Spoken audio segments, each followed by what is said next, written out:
Good morning, everybody. Roger Susanin here, checking in on this Saturday morning, live from the digital desk. Thank you so much for joining us here on the WFSB News app, the WFSB Facebook, or maybe you're streaming us on WFSB Plus. Listen, it is a busy news morning. We are tracking several developing stories, but perhaps top of mind is the forecast. Some folks in our state saw snow as they woke up early this morning, and in some areas, the flakes are still falling. Your reporter, Sierra Jordan, has been all over this story throughout the morning, and she joins us now in the First Alert Weather Tracker. So, Sierra, you're in Torrington, and the snow is tapered off there, right? Yeah, Roger, just bad news. The snow stopped here in Torrington, but the good news is that most of the roads are in good shape. I want you to take a look at what we're looking at right now.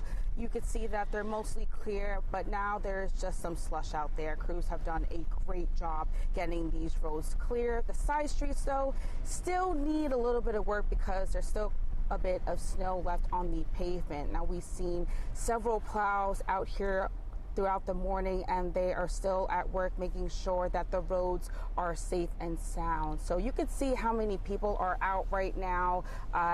People have been taking it slow, taking it easy, just driving on the roads. But if you are out and you see one of the plows on the roads, make sure you give them plenty of space and avoid crowding them while they work. So we are here in Torrington, just taking it easy, driving across the town, just seeing what the roads are like. We saw a lot of people in front of their businesses, in front of their homes, clearing the sidewalks, making sure that it's not slippery because there are some still slick spots out there. So we will continue to monitor the roads and bring you more updates as we continue to find them. The reporter live in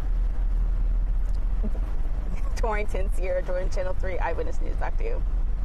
Sierra, thank you so much. Really appreciate that update. Listen, we are also tracking another major story this morning in Hartford, where police have reported the city's first homicide of 2026. You are looking at video that we captured from the scene last night.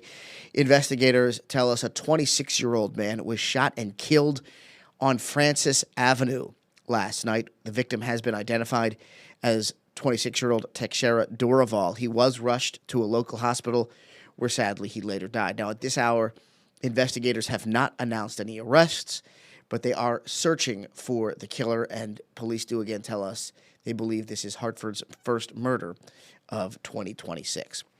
We are also tracking another big developing story this morning, and that is that 2 New Haven police officers are on leave and also under investigation. Listen to this.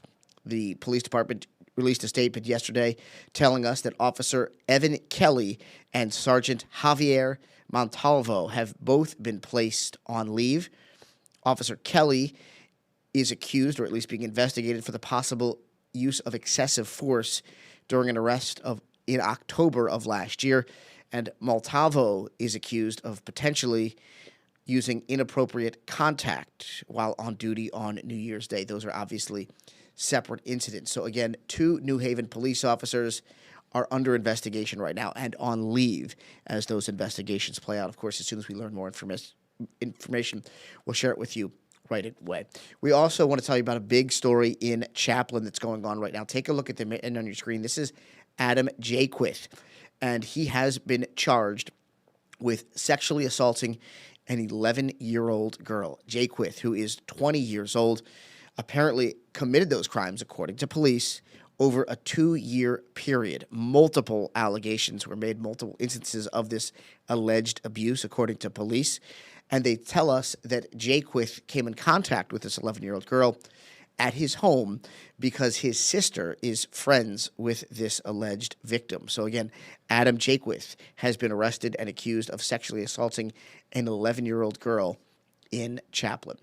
Now, in lighter news, we do want to tell you about a big change at Bradley International Airport, and that is that now there is a flight from Bradley to Houston thanks to United Airlines. They are going to start adding that flight in late May of this year. The destination, of course, is George Bush Intercontinental Airport. Bradley officials say it will be a game changer as Houston is one of the fastest growing cities in the country. A lot of people need to travel there for work as well as for vacation. So again, a nice story there coming out of Bradley in Windsor Locks. All right, we're tracking again a lot of big stories for you throughout the morning, and we'll have another hour, a full hour of news, weather, and sports coming up on WFSB at 9 o'clock. I'll be there along with meteorologist Josh Grinelli, who's in for Jill Gilardi, and Sierra Jordan. We'll have another check of the roads on this snowy Saturday morning. I hope you're having a great weekend so far, and we'll see you real soon here on Channel 3.